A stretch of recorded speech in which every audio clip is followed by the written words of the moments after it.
जय जगन्नाथ मु सोनी आपको स्वागत करछि Soni kitchen and blog channel को आशा करछि जगन्नाथ कृपारू आपण माने समस्ते भलर थिबे जो थांतु भलर थांतु सुरक्षित थांतु वीडियो को फास्ट टू लास्ट जाए देखुवे जदि पसंद आसला गोटे लाइक करेंगे फ्रेंड सहित शेयर करेंगे और चैनल जदि नुआ अच्छा चैनल गोटे सब्सक्राइब करने तो डे नक चलू स्टार्ट करवा आज टिप्स अच्छी आपणकर फेस को लेकिन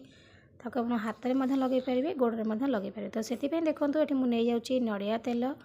कोकोनट ऑयल शीत दिन तेल बसी जाइए तो शीत दिन आपणकर स्किन तेल बहुत बढ़िया उपकार आनिबो तो स्किन को पूरा ग्लो करिवो स्किन को पूरा मॉइस्चर करिवो आउ स्किन ने जो माने टैनिंग स्किन जो धड़धड़ हो चम लोली जावा तो ताकू भी दूर करिवो तो देखो से ये मुझे जाऊँगी नड़िया तेल आपणकर स्किन बहुत लाभकारी होता है विशेषकर शीत दिन बहुत बढ़िया काम करिवो तो देखो ये मुझे गली नड़िया तेल ये रेमेडी मुझे जो देखेबी आपको आप बनईकी स्टोर करके 2-3 दिन फ्रिज रखिपारे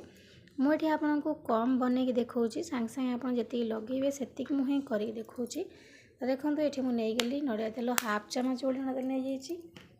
तो तापर आम नहीं जावा एलोवेरा जेल आम स्किन को पूरा सॉफ्ट कर ग्लो कर सहित झाइया पिगमेंटेशन दूर कर सब प्रकार दाग दूर करने को हेल्प करता है एलोवेरा जेल तो नहीं जावा ये aloe vera gel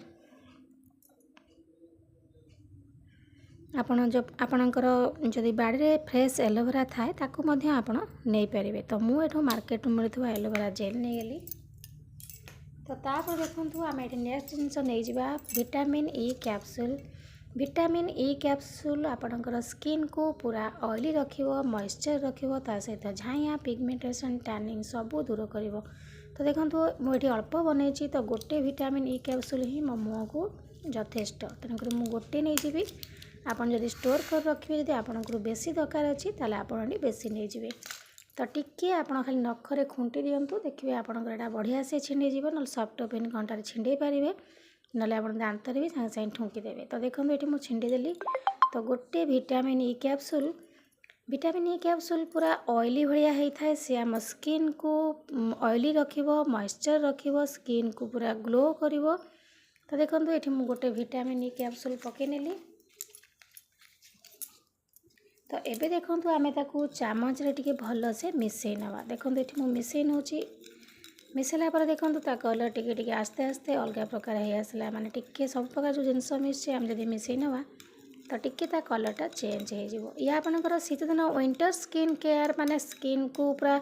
glow रखिवो moisture रखिवो skin को माने सब प्रकार दाग दूर करिवो मेन हूँ शीत दिन आम स्किन जगह बहुत ड्राई हो जाए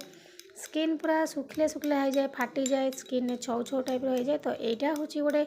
बहुत सुंदर रेमेडी आपणकर विंटर सीजन तो निश्चित भाव में आपको आप लगातु देखिए गोटे नुआ चमक आपणकर स्किन आसब बिल्कुल भी आपणकर स्किन फाटबनी सहित स्किन पूरा बहुत बढ़िया से ग्लो कर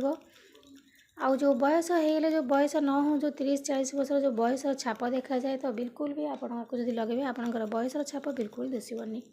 तो देखो ये मुझे भल से मिसई नहीं गली मिसई नहीं सारापर आपणकर मुँह को भल भाव में टिके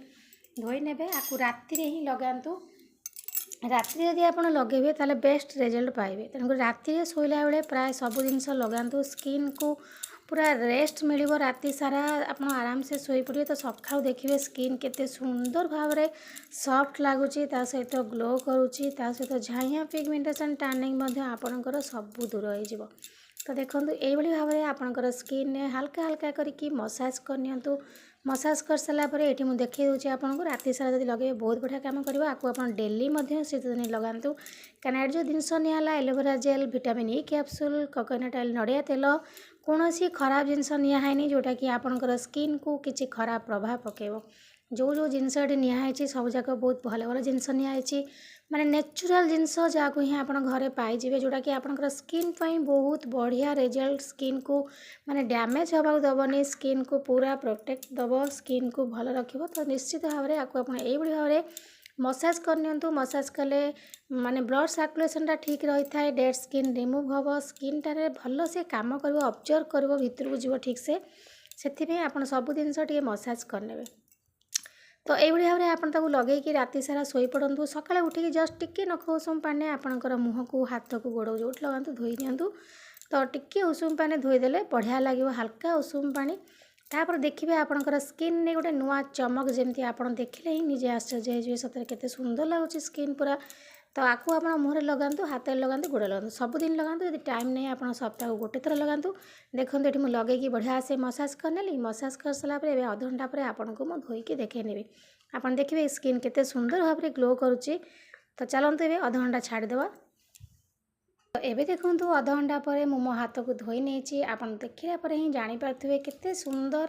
ମାନେ ଗ୍ଲୋ କରିବା ସହିତ ମୋ ହାତ ବହୁତ ସଫ୍ଟ ଲାଗୁଛି, ପୁରା ଅଏଲି ଅଏଲି, ଏତେ ସୁନ୍ଦର ଲାଗୁଛି। ଆପଣଙ୍କୁ ଆଉ ମାନେ କୌଣସି ମେକଅପ୍ ଦରକାର ନାହିଁ କି ପାର୍ଲର ଯିବାକୁ ପଡ଼ିବନି, କି ଆପଣ କୌଣସି ଜିନିଷ ଆପଣଙ୍କ ମୁହଁରେ ନ ଲଗେଇଲେ ବି ଆକୁ ଲଗେଇ ଛାଡ଼ିଦେବେ। ଯଦି ତାପରେ ମୁହଁ ଧୋଇ ସାରିଲା ପରେ ଗୋଲାପ ଜଳ ଲଗେଇ ପାରିବେ।